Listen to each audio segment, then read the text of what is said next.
Hello, Caroline. Are you there? Please reply if you're reading this. I wanted to ask you something. You married my son 2 years ago and came to live with us, but you're still working. Why is that? When are you going to quit that silly job of yours? You're going to be 30 in a few months, you know, right? You also know that my husband runs a company and someone has to take over that company after your husband. I suggest you start getting busy bringing a new member to this family. A male heir who will take over the company one day. Have you even put any thought into having a child? Besides, I sure would like to see a grandson soon. Good morning, Mother. I think I mentioned this numerous times, but the person that will take over as the president of your husband's company will be determined on merit. That's how your husband wants it. He's not going to have a family member just take over because this person is a relative. Well, that's all very virtuous and all, but that's not the real world, Caroline. In reality, my husband's company has been run by 3 generations of this family. It's been handed down from father to son for generations, and our company has profited because of it. Merit alone will not suffice. There is a little thing called tradition, which you seem to be lacking, Caroline. It has already been decided that your husband James will eventually take over as the next company president, and after him, his son, my grandson. Yes, well, tradition is all very good and all, but times have changed, Mother. I'm not saying it's wrong. If the person taking over is competent, whether that be James or someone else, I'm all for it. Will you stop contradicting me? You always find a way to refute everything I say. My husband has informed me that you are a very competent and reliable employee, but your competence and this issue are completely different. You are in no position to determine company policy. You're just another employee. I suggest you keep your nose out of it. I think that applies to you more than it does to me, don't you think? Pardon me? The person that will be promoted to that position concerns all the employees, and that person's decisions affect us all. You've never in your life worked at your husband's company. It seems obvious that it's you that has no right to decide who becomes the next company president or any other position. How dare you? How could you say that? I'm this company president's wife, for God's sakes. I certainly do have the right. Yes, I'm quite aware of that, but that makes no difference whatsoever. Makes no difference? Have you lost your mind, Caroline? I'm in possession of all my faculties, thank you. Do you really think that just because you're the president's wife that you can make such an important decision?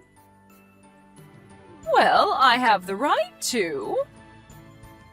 Just doesn't seem logical to me is all. This is getting nowhere. All you have to do is just stop complaining and work on giving us a grandson so that someday he will be able to take over this company and continue this long-established custom. If you have time to spurt such nonsense, I suggest you use your time more wisely by having a child. Right now, I'm giving my work priority above all, and I've talked long and hard about this with Jim. Pardon me? I know you complain to Jim about this matter all the time, and he gets irritated because you're so bullheaded about it. But could you not take that frustration out on me? I have other things to worry about. Jim said that? I wasn't trying to be difficult or anything. Just so you know, Mother, Jim is sitting right next to me and seeing this entire conversation. What? Are you serious? Why didn't you say so before? You better be ready for a line text from him later on, and it won't be a very pleasant one, I can tell you that. You tricked me into this, didn't you? You had him sit down and witness this conversation. How could you? Even if I denied such an absurd allegation, you wouldn't believe me, so what can I say? This is getting really exasperating, Mother. I really have to go. Goodbye. Caroline, are you seeing this? Answer me! I want you to come home right away and do a little cleaning. The place is a total mess.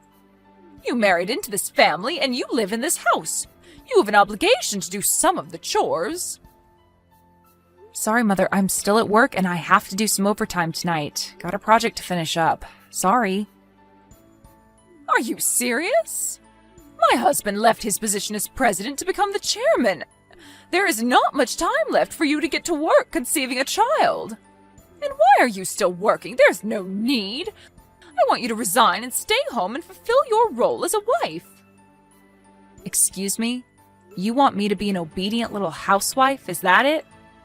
Are you all right, Mother? You know I'm not the type. Like I said, I give my work priority above all. Are you still going on about that? Anyways, Jim did the cleaning as soon as he got home earlier. He just sent me a line saying that he finished. Wait, you're having James clean the house? Don't tell me he's also cooking. Yes, sometimes, anyways. We're not even living together anymore. How could you even know the place is a mess? We both share household chores. When he's busy, I do the cleaning and cooking. That's what we agreed on. I don't need you telling us what to do. Don't tell me you want me to come to your house and clean too. Is that what you're getting at? Is that what a housewife has to do? This sounds like your typical mother-in-law pestering her son's wife kind of scenario, like in some daytime soap opera. We didn't opt to live near you guys just so you would pester us day and night. How could you say that? It's a mother's duty to look after her son and, in extension, his wife. To pass the experiences of being the wife of a company president. I'm sorry, Mother, but before you start with all the same old hot air again, I received permission from Jim to respond however I saw fit. Just so you're aware. Jim gave you permission? And what's this about hot air? Also, I'm going to be pretty busy with this current project, so if you send me any messages that sound like the same old spiel, well, I'm simply not going to respond. Wait, what? So you're just going to ignore me, is that it? Yes, I already got Jim's permission to do it. Jim would never allow such a thing. I better have a talk with him about this nonsense. I really can't have you interfering with my work. We're in a crucial phase now, so I would appreciate your cooperation, Mother. You really know how to anger someone, Caroline. Yeah, well, whatever. How could you just ignore your mother-in-law, for Christ's sake? Always giving your work priority and shunning your responsibilities at home. What kind of a wife are you, anyway? I will make you listen and obey me. Mark my words, Caroline. You'll regret talking to me that way.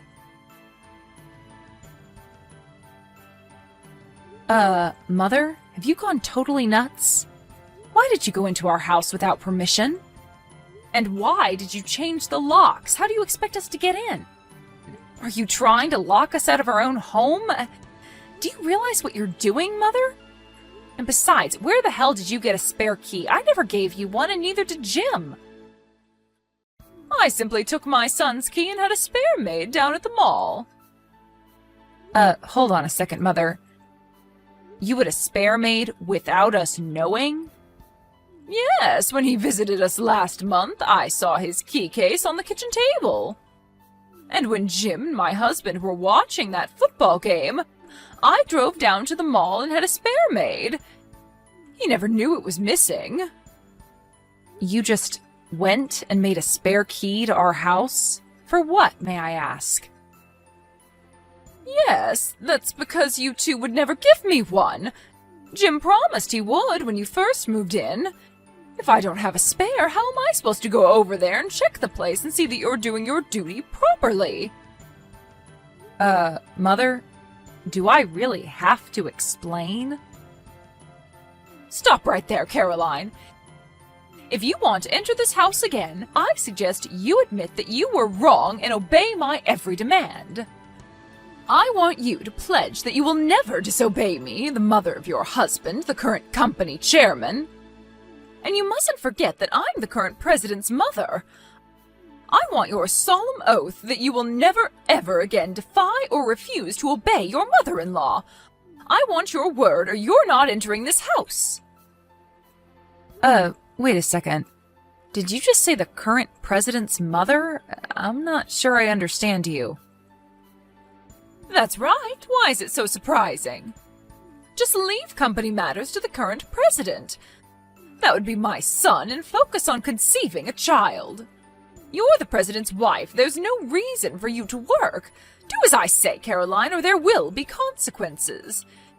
If you're so dedicated to your job, well, you can continue, but that means you'll have to divorce my son. And that's final.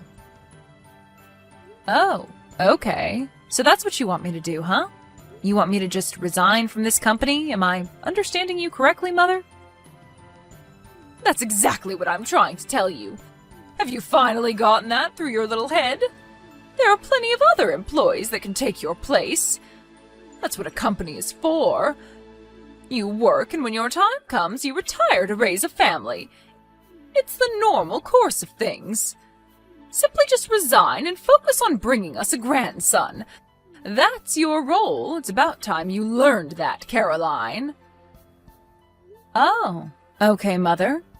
That means we'll just have to see the demise of this company, I suppose. You're joking, right? The company won't go under just because one of its employees resigns. You hold yourself in too much regard, my dear. Mother, you never fail to astound me.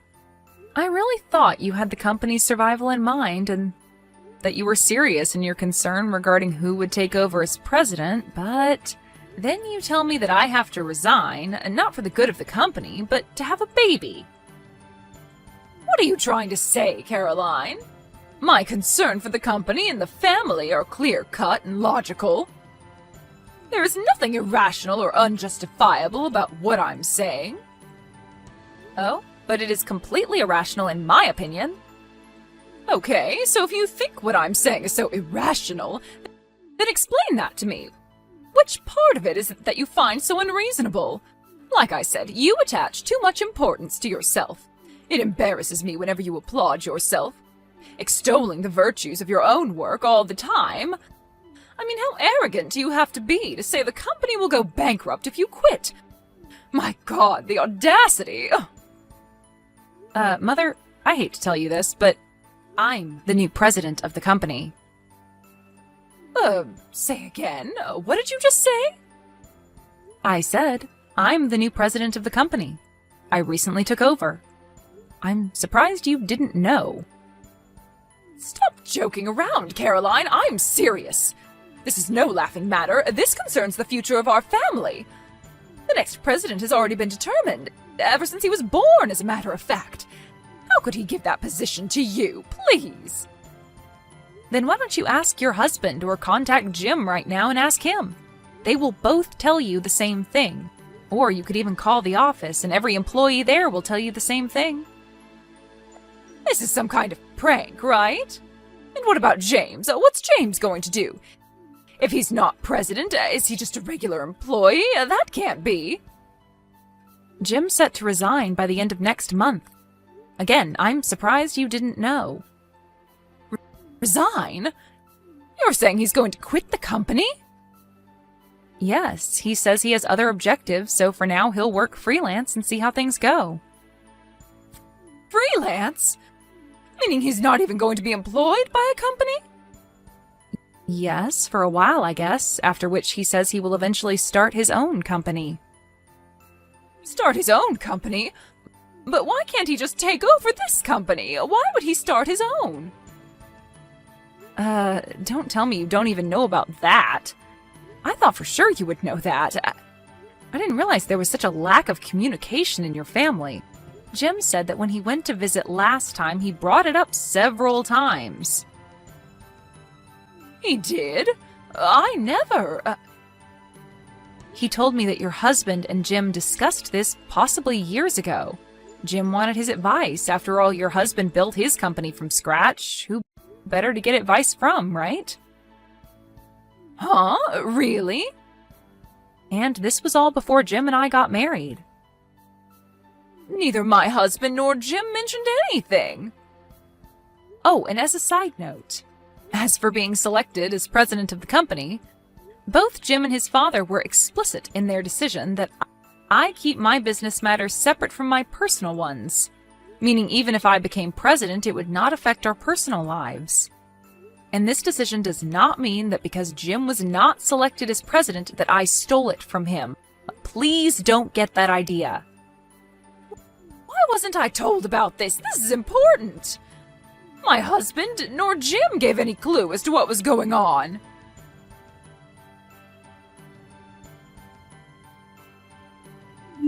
Caroline, answer me right this second. Why is my husband divorcing me? What did I do that was so wrong?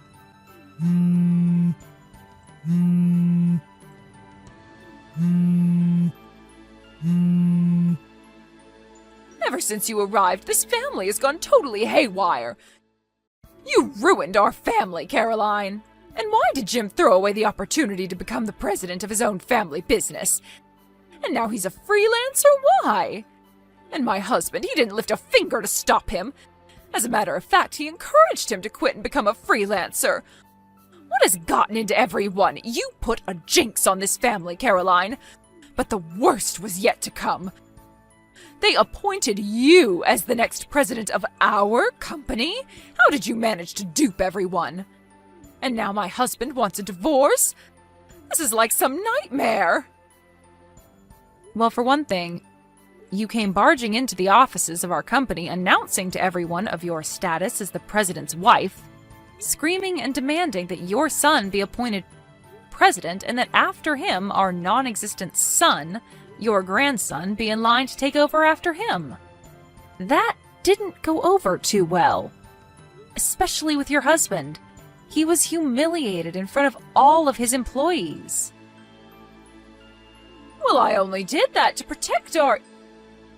If that security guard hadn't stopped you, you were going to come barging into my office and make a scene. Weren't you? But your actions were futile. A complete waste of time. Did you really think that you would be able to change policy or any decision the company makes? You have zero authority to make such demands.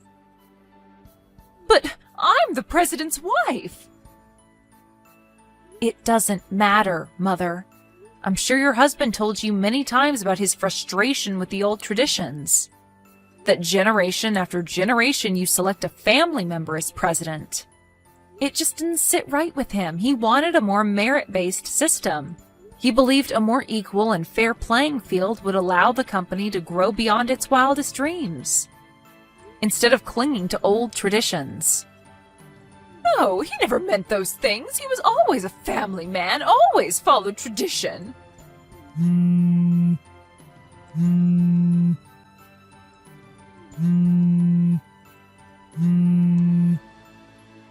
Please, Caroline, talk to my husband and ask him to rescind this silly divorce. He doesn't need to do this. I'll change. Please convince him. I really can't do that, Mother. It's really not my concern. Why? Why can't you at least do this little favor for me? Please, Mother, work it out yourself. I have nothing whatsoever to do with your marriage. It's kind of late. I have to get some sleep. Goodbye. Please, Caroline, help me. Okay, I'll give you my blessing. How's that? I give you my blessing that you become the next president. Will you then help me in return? And about who will take over after you, well, I'll leave that up to you and James. You two can make that final decision. I won't interfere at all. What do you say, Caroline? Please? Please convince my husband to think it over. Please. Caroline, are you still there? Please don't cut me off. Please, Caroline, I need your help. Actually, my father-in-law told her that he was considering me as the next president, but she just wouldn't listen. Her mind just seemed to shut down whenever he brought up the subject. She couldn't accept the fact. The only thing that was on her mind was that her son was destined to become the next president, and that the wife would have to stay at home and have babies. Eventually, I was appointed as the next president, but that fact never entered my mother-in-law's mind in the slightest. Her son was the only person in the world that would be appointed, and that was that. There was no convincing her. She was so programmed by her self-delusions, a form of self-hypnosis if you ask me. It was probably in that state of mind that made her barge into the office and caused the embarrassing scene in front of all those employees. My father-in-law was so infuriated by the incident that he began to question why he was even married to her, which eventually led him to file for divorce. After the divorce went through, she received a comfortable settlement and returned to her grandparents' home back east. But her spendthrift ways as the president's wife never really waned, and her savings quickly diminished. Her grandparents were worried that she would next target their meager savings and pension, and quickly cut ties with her. I heard she was living all alone in some beat-up apartment downtown doing various part-time jobs to make ends meet.